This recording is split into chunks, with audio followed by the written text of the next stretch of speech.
Hello, biology class. Today, we're going to have a short presentation on tables and graphs and charts. And these are very important in science because visually you can get a lot of information in a very small space. Just imagine a graph or a chart, what you've done up to this point in your education, and having to put all that information actually in text and to read it. And this way, it's just so much more convenient and easier to use. And we'll be making and using a lot of tables and graphs this year in our activities. So we're going to look at some of these things. Later in our lessons, we'll be constructing graphs. Okay, so making these observations and collecting information is a large part of what a scientist does. And then it has to be presented. And these are just the coolest ways and the smoothest ways to present any of that information. You'll have horizontal, meaning, of course, side to side, and vertical columns, which go up and down. And you need to have a heading. Don't leave anything to guess, and it should always have a title. Every table or graph should always have a title so we know what we're looking at. Here's one. It has a title. See the title here? It has columns, everything. They've used bold. Everything looks neat and is lined up neat, and it's easy to read. And it can hold a lot of information like we talked about. Here's another one. Another thing in my class I'd like to bring up, having a very arts and craft looking, a lot of art in there. A lot of kids like to do that, and there's nothing wrong with that. But if you're not really artistic, just having it neat and easy to read goes a long way because it's mostly about the information.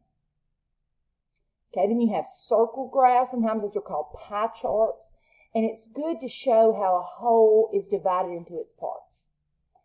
This is terrific to use for budgets. You see it a lot in a budget. So it's going to be wedge-shaped pieces that fit together to make the whole circle. And you need to have a name and a value for each part or each wedge of this graph. Here we have one, preferred school lunch items, and pizza's been winning out for years and years and years on this one. Notice they've used color on this one to help with it. And they've labeled how much each percentage is. And you really need to be sure all the percentages are going to add up to be 100, the whole. Would this be a good way to show speed? No. Would this show acceleration? No. Would this show the number of students in each grade at Hagleville High School? Sure, it'd be a great way to do that. Would this be a good way to show the number of students and what clubs they're in? Maybe. But this is nothing you would do with time. It's never changed over time or anything like that. So here it tells you it's got to add up to the total 100. If you're ever in a presentation in the professional world and the parts don't add up to 100, there's something fishy there. There's a problem. So you need to be paying attention to that.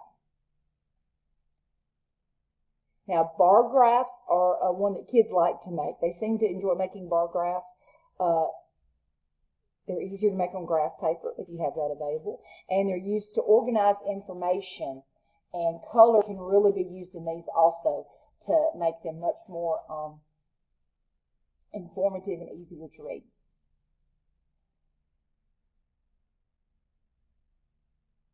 Okay, you'll have horizontal and vertical. These have X and Y axes. Like we see here, here's household energy consumption.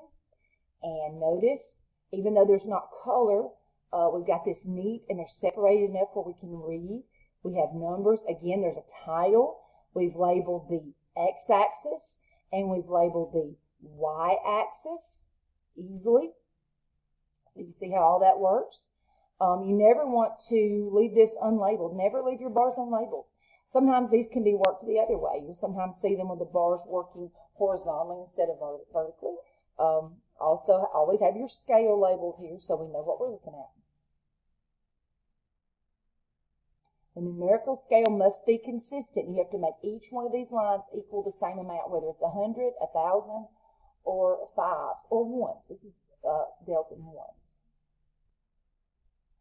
And line graphs. I like to use this one. It's an old line graph. I like to let you see that there was a time without cell phones. And you see how the line graph works. This one is great for time.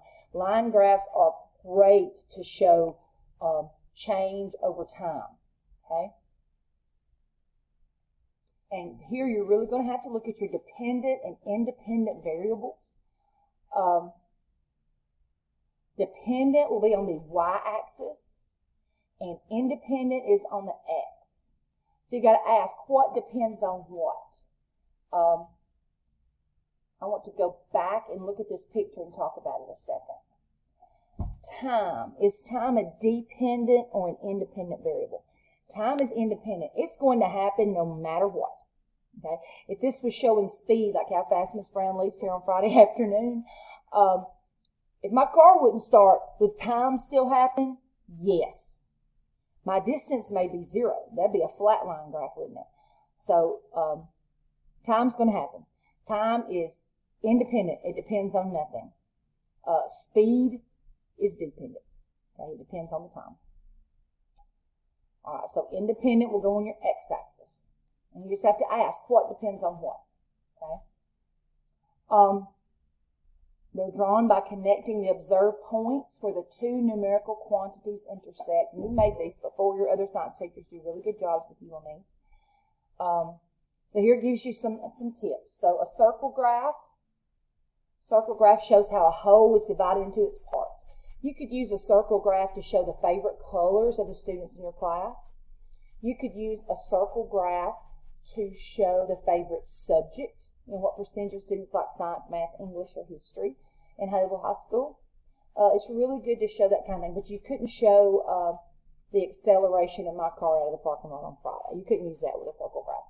Bar graph shows a single measurement of a number of objects or events.